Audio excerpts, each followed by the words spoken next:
It's quite an honor to be among the speaking panel and among this gathering here. I'm Jesse Mills, and I'd like to talk to you not just about breaking down structural racism, but actually smashing structural racism. We're going to see how far we can go with this. So you might think structural racism, what exactly is that about? You know, we have a black president, we have African-American figures and leaders in the Tea Party, and we have famous, rich, wealthy musicians, athletes. What's the problem with racism still? Of course, many of you pay attention to demographics and trends, and you actually see that in terms of health outcomes and incarceration, educational outcomes. We still have a lot of problems. Some of those are actually driving deeper. So we want to make sure that we have our sights set in the right place to understand the problems that we're actually facing. And when you understand things at that level, you start to see like, maybe there are some things that we can actually do to address these more fundamental underlying root issues. And that when you start seeing it that way, again, sort of echoing and resonating with the messages that have been so eloquently put today, there are many things actually funders can do to help in these situations. One problem is this is culturally speaking, a very individualistic society, right? We're basically taught to think that if I sort of focus on what I need to do, taking care of my business, do my job, get my education, and I just move forward to a good future, I'm going to be totally fine, and heal the man and the world will heal itself, kind of around that kind of model.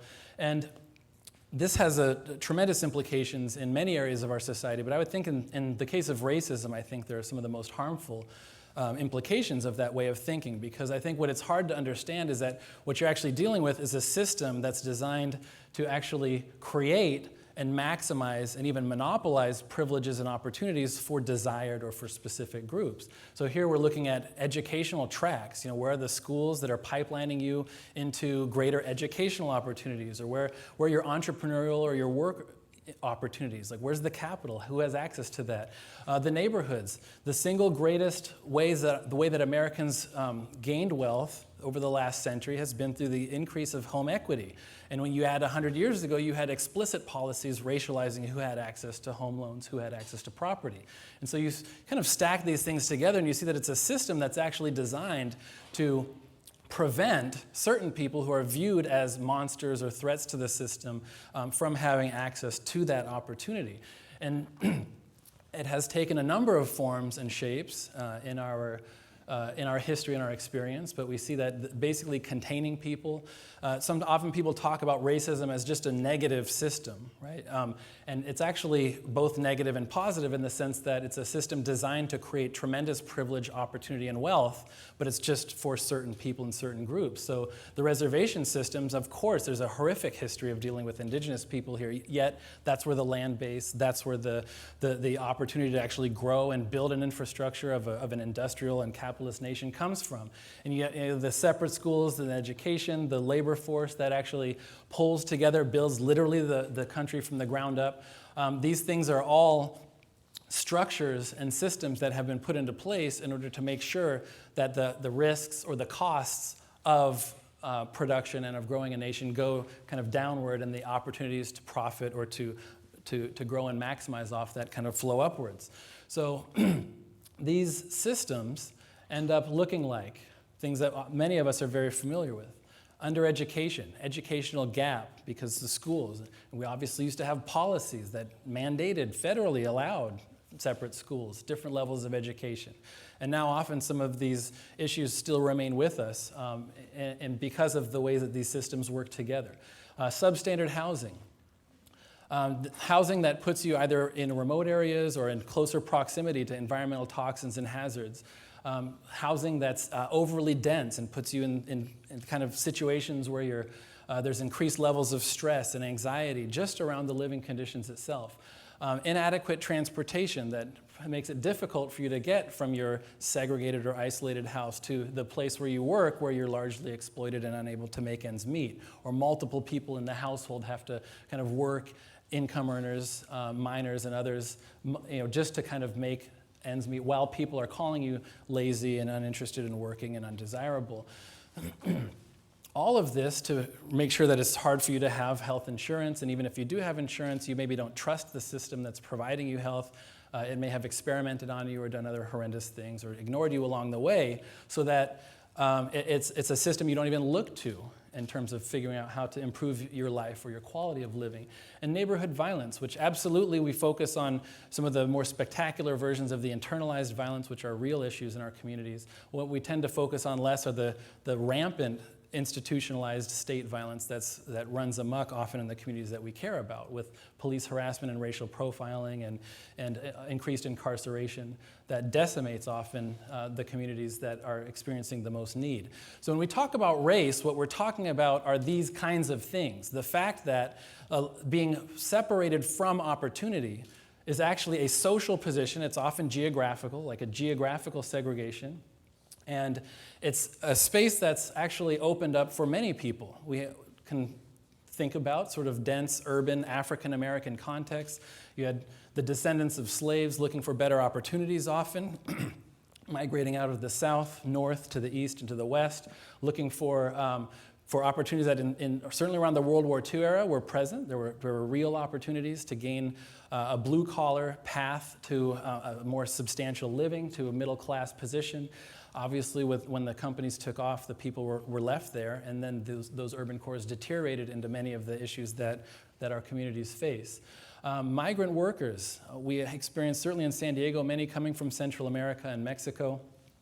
These people come in often in vulnerable conditions, here to work, to actually produce wealth for others, and to keep our prices down at the register. So many of us benefit off of the system. Actually, all of us benefit off of the system when we're able to purchase things. And this is a place of limited access to stability that's reserved for these communities that come and work. We're in terms of, just to show you this is just a snapshot of some of the communities that are impacted by these kinds of dynamics, but we know the list is far too long. In refugee communities, if you're a refugee of color, you often arrive into a place that's marked by all of these conditions, and in some cases you can see some refugees who are racialized as white actually able to kind of skirt by or skate through some of these systems and find their ways to adapt in or to adjust, or at least hide the fact that they are an immigrant or a refugee, but that's not available to you if your skin color and your cultural background doesn't allow that for you. So it's this set of problems that can be extraordinarily frustrating if you're working in any area of this sector. If you're trying to improve the schools and you find that a lot of what you're experiencing are actually issues outside of the school. If you're in the neighborhoods trying to work with housing, but there's problems around employment and just people just bringing home, a stabilizing, livable wage, or if you're working in the health area, but people don't trust or can't get to you, or there's those access issues. So working in any one area, it's extraordinarily frustrating, especially to see the inequities and the gaps grow larger over time. And it adds to that sense of frustration and futility. But, this basically creates a situation where if you can find ways, and I hate to just use the word, I certainly am not saying collaborate in just a sort of generic sense, but working across sectors and certainly being able to, within an organization or across organizations, within a collaborative, have access and impact to funding or resourcing institutions, and more importantly, to actually have reach and depth and trust within the communities that we're talking about to build and increase the capacity and to resource the leaders who are then the rightful people who should actually be running and doing the decision-making in those institutions. Now you're onto a sort of vision where you can topple some of the effects of that system. You can smash it by organizing, by empowering the people who are actually experiencing the greatest need, and having a proactive and a very direct framework that identifies these issues, considers them a priority, and steers action to addressing those long-standing and pervasive issues. So we have, and I think funders can take a very special role in terms of that. Funders are authoritative. Funders, people, it's not just viewing, people with money or status, but it's actually understanding that there's a certain perspective that you can get by watching the larger trends, by doing the research that shows where these gaps are and whether they're growing, whether they're minimizing. And so several foundations work directly on these issues, creating research institutes, publishing research reports that help us all understand better what the problems are from a bigger picture, as well as what some of the really important, good examples of people at the ground level, the work that they're doing to impact these communities in a positive way. And when you find yourself honoring these issues, these root issues that so many communities experience, you actually find that they appreciate that and take much more seriously, valuing that this is somebody who understands our circumstances, who we view as a leader, and who can actually help guide us to change our circumstances. I work very closely with Somalis here in the city, and I have for quite a number of years, and have found that there has been a tremendous amount of appreciation when people take the effort to understand where they're coming from, understand the language and the culture, and speak to the problems that they're experiencing in a way that's familiar from their perspective.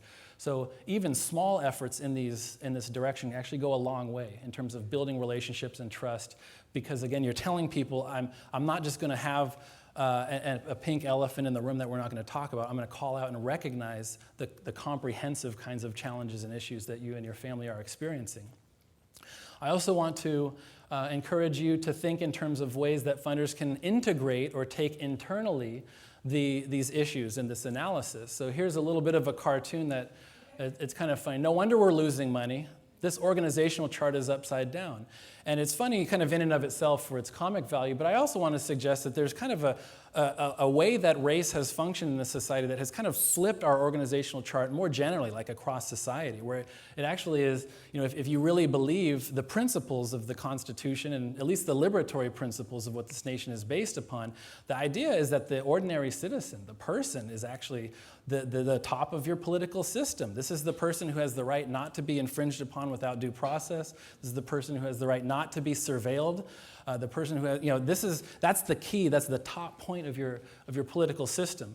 But race, unfortunately, over our history has disallowed that honor and that respect, that human liberatory philosophical dignity for so many of the people who have actually built this nation. So I want to say there's a bigger point to this, and that sometimes taking in this analysis, taking in this direction, looking within the organizational structure is actually something that when you're practicing what you preach, it gives you a lot more insight and a lot more power in terms of how you're messaging things to your grantees or to the communities that you care about.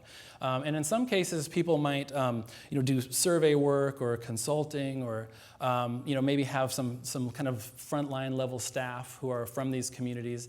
And forms of tokenism really don't get deep enough into the issue to build the type of transparency, the trust, and the type of fabric that's needed to actually get into these issues and to get people on board with the program. So this was spoofed somewhat. I'm adapting this in South Park as Operation Get Behind the Darkies. And don't do that. Don't do that.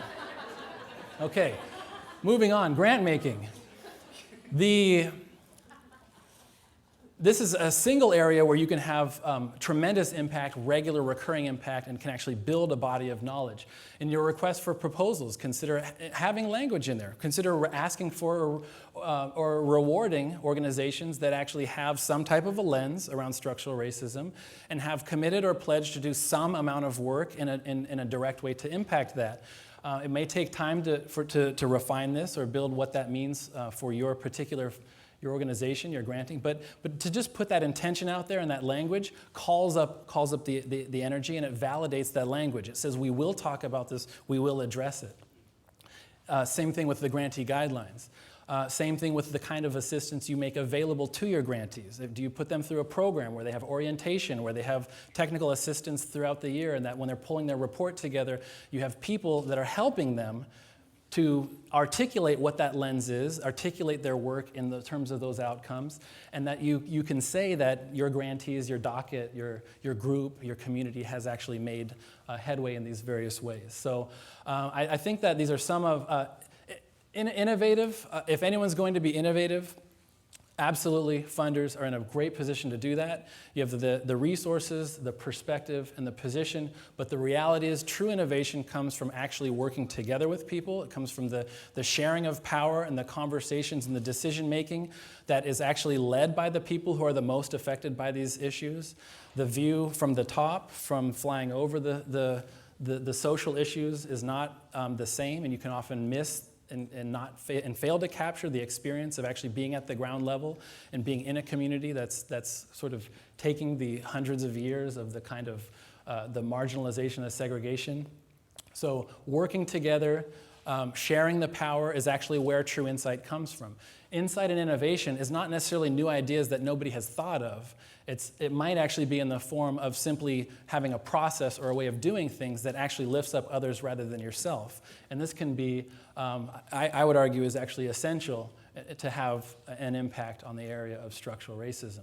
So once you see that the stereotypes, the racial panics and the threats, you see that the role that they play to stop people from being involved, from caring within their community, once you see that it's a construct that you can actually just move past and simply make more proactive work in, you can smash the system. And I want to encourage you to learn more, to care more, to lead more, and to do more in this regard. Thank you very much.